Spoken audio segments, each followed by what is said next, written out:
എൻ്റെ പേര് ഷാരോൺ, കളമശ്ശേരിയിൽ നിന്ന് വരുന്നു. 2022 ഒക്ടോബർ 16 ഞാൻ ഉടമ്പടി എടുത്തത്. ഇതിപ്പോൾ എൻ്റെ രണ്ടാമത്തെ സാക്ഷ്യമാണ്. ഈ അൾത്താരയിൽ കയറി നിന്ന് സാക്ഷ്യം പറയാൻ അനുവദിച്ച പരിശുദ്ധ അമ്മയ്ക്കും ഈശോയ്ക്കും ഒത്തിരി നന്ദി പറയുന്നു. എൻ്റെ ആദ്യത്തെ സാക്ഷ്യം എൻ്റെ കുഞ്ഞിന് വേണ്ടിയാണ്. ഇവൻ 1 വർഷമായിട്ട് തളർന്ന് നടക്കാൻ പറ്റാത്തൊരു സ്ഥിതിയിലായിരുന്നു. ഇവന് ആങ്കിൾ ജോയിൻറ്റിന് ഫ്രാക്ചറായിരുന്നു. 1 മാസം പ്ലാസ്റ്റർ ഇട്ടിരുന്നു. പ്ലാസ്റ്റർ വെട്ടിയതിന് ശേഷവും ഇവന് നടക്കാൻ സാധിക്കുന്നുണ്ടായിരുന്നില്ല. പിന്നെ ഒത്തിരി ട്രീറ്റ്മെൻറ്റ്സും ടെസ്റ്റുകളെല്ലാം ഞങ്ങൾ നടത്തി.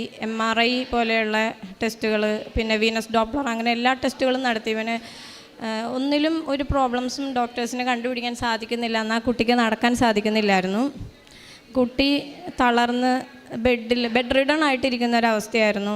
ബാത്റൂമിൽ വരെ തന്നെ പോകാൻ പറ്റില്ല, ഞാൻ എടുത്തുകൊണ്ട് പോകണം, അങ്ങനെയുള്ളൊരു സ്ഥിതിയായിരുന്നു. നമ്മൾ അടുത്തു കൂടി നടന്നു പോകുമ്പോൾ നമ്മുടെ മൂവ്മെൻറ്റ്സ്, അതിൻ്റെ വൈബ്രേഷൻ വരെ കുഞ്ഞിന് വേദന ഉണ്ടാക്കുമായിരുന്നു.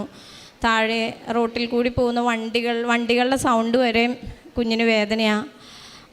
അങ്ങനെ ഒട്ടും മൂവ്മെൻറ്റ്സ് പറ്റില്ല. ആഴ്ചകളോളം വെറും പുതപ്പ് മാത്രം പുതച്ചിരിക്കുമായിരുന്നു.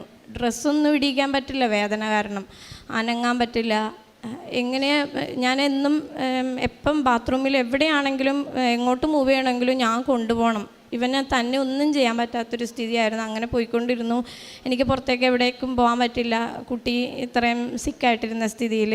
അങ്ങനെയാണ് മാതാവിൻ്റെ ജപമാല റാലി വരുന്നത്. ജപമാല റാലി തുടങ്ങുന്നതിന് 1 മാസം മുന്നേ തന്നെ ഞാൻ പ്രാർത്ഥിച്ചു, അമ്മേ മാതാവേ, എനിക്ക് ജപമാല റാലിയിൽ പങ്കെടുക്കണം. എനിക്ക് വലിയ വിശ്വാസമായിരുന്നു ജപമാല റാലിയിൽ പങ്കെടുത്ത് കഴിയുമ്പോൾ എൻ്റെ കുട്ടി നടക്കുമെന്ന്. അങ്ങനെ ഞാൻ പ്രാർത്ഥിച്ചൊരുങ്ങി. ജപമാല റാലിയുടെ അന്ന് വെളുപ്പിന് 5 മണിക്ക് ഞാൻ വീട്ടിൽ നിന്ന് പോന്നു. അന്ന് കുഞ്ഞ് അപ്പം എഴുന്നേറ്റിട്ടില്ല. ഇവനെ ബാത്റൂമിലൊന്നും കൊണ്ടുപോകാതെയാണ് ഞാൻ പോകുന്നത്.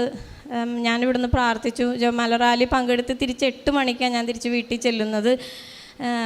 ഞാൻ തിരിച്ച് ചെല്ലുമ്പം അമ്മയാണ് കുഞ്ഞിനെ നോക്കുന്നത്, എൻ്റെ അമ്മ പറഞ്ഞു, കുഞ്ഞ് പയ്യെ നിരങ്ങി ബാത്റൂമിൽ പോയി. എനിക്കത് കേട്ടപ്പോൾ ഒത്തിരി സന്തോഷമായി. കാരണം ഇരിക്കുന്ന അവസ്ഥയിൽ നിന്ന് അനങ്ങാൻ പോലും പറ്റാതിരുന്ന കുഞ്ഞ് പയ്യെ നിരങ്ങി ബാത്റൂമിൽ പോകാൻ തുടങ്ങി. അങ്ങനെ ഒരാഴ്ചക്കുള്ളിൽ കുഞ്ഞ് നടക്കാൻ തുടങ്ങി.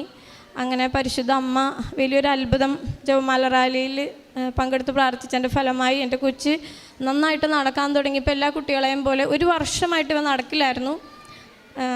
ഞങ്ങളെ വീൽ ചെയറിലൊക്കെ ആയിരുന്നു എവിടെയെങ്കിലുമൊക്കെ കൊണ്ടുപോയിക്കൊണ്ടിരുന്നത്. അങ്ങനെയൊക്കെ ആയിരുന്നു. നന്നായിട്ട് എല്ലാ കുട്ടികളെയും പോലെ നടക്കാനും ഓടാനും ചാടാനും കളിക്കാനും സൈക്കിൾ ചവിട്ടാനും എല്ലാം തുടങ്ങി.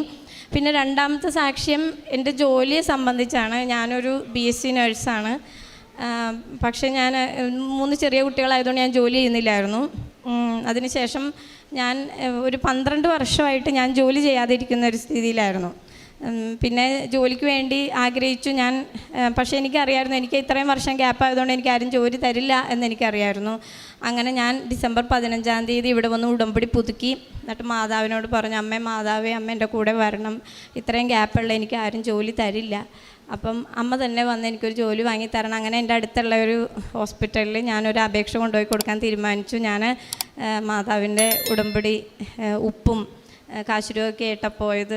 എന്നിട്ട് ഞാൻ എന്തൊരു പ്രവൃത്തി ചെയ്യുന്നതിന് മുമ്പും സീരിയസ് ആയിട്ടുള്ള കാര്യമാണെങ്കിൽ light the candle prayer request ഇട്ട് പരിശുദ്ധ അമ്മയെ കൂട്ടി വിളിച്ചാൽ പോകുന്നത്. അങ്ങനെ ഞാൻ ലൈറ്റ് ദ ക്യാൻഡിൽ ചെയ്തു. അമ്മേൻ്റെ കൂടെ വരണം എന്ന് പറഞ്ഞാൽ ഞാൻ പോയത്. ഉടമ്പടി ഉപ്പ് ആ ഗേറ്റിൻ്റെ പുറത്ത് ആരും ചവിട്ടാത്തടുത്ത് വെതറി അമ്മേനെ കൂട്ടി വിളിച്ച് ഞാൻ ഉടമ്പടി കാശുരൂപം കൈ പിടിച്ച് അകത്ത് ചെന്ന് ആപ്ലിക്കേഷൻ എനിക്ക് തരാമോ, എങ്ങനെ ഇവിടെ പോസ്റ്റ് വേക്കൻസി ഉണ്ടോ എന്നൊക്കെ ഞാൻ അന്വേഷിച്ചു. ഞാൻ നഴ്സിംഗ് ട്യൂട്ടറായിട്ടാണ് അപേക്ഷിച്ചത്. അവർ സന്തോഷത്തോടുകൂടി പറഞ്ഞു, ഞങ്ങൾ എടുക്കാൻ പോന്നോളൂ എന്ന് പറഞ്ഞു. അങ്ങനെ ഞാനൊരു ഇൻ്റർവ്യൂ അറ്റൻഡ് ചെയ്തു. അവർ വിളിച്ച് അതിലും ഞാൻ ഇതേപോലെ ലൈറ്റ് ദ ക്യാൻഡിൽ പ്രയർ റിക്വസ്റ്റൊക്കെ ചെയ്ത് ഉടമ്പടി കാശുരൂപം കയ്യിൽ പിടിച്ച് ധൈര്യത്തോടെ എനിക്ക് കിട്ടുന്നുള്ള വിശ്വാസത്തിൽ പരിശുദ്ധ അമ്മയെ കൂട്ടി വിളിച്ച് ഞാൻ പോയി ഇൻ്റർവ്യൂ അറ്റൻഡ് ചെയ്തു. പക്ഷേ ദയനീയമായിട്ട് അവരെനിക്ക് തന്നില്ല. കാരണം ഇത്രയും വർഷം ഗ്യാപ്പ് ആയതുകൊണ്ട് തരാൻ സാധിക്കില്ല എന്നുള്ള രീതിക്കുള്ള ഒരു പ്രതികരണമായിരുന്നു അവരുടെ ഭാഗത്തു നിന്ന് ഉണ്ടായത്, അധികൃതരുടെ ഭാഗത്തു നിന്ന്. അങ്ങനെ സങ്കടപ്പെട്ട് ഞാൻ തിരിച്ചു പോന്നു.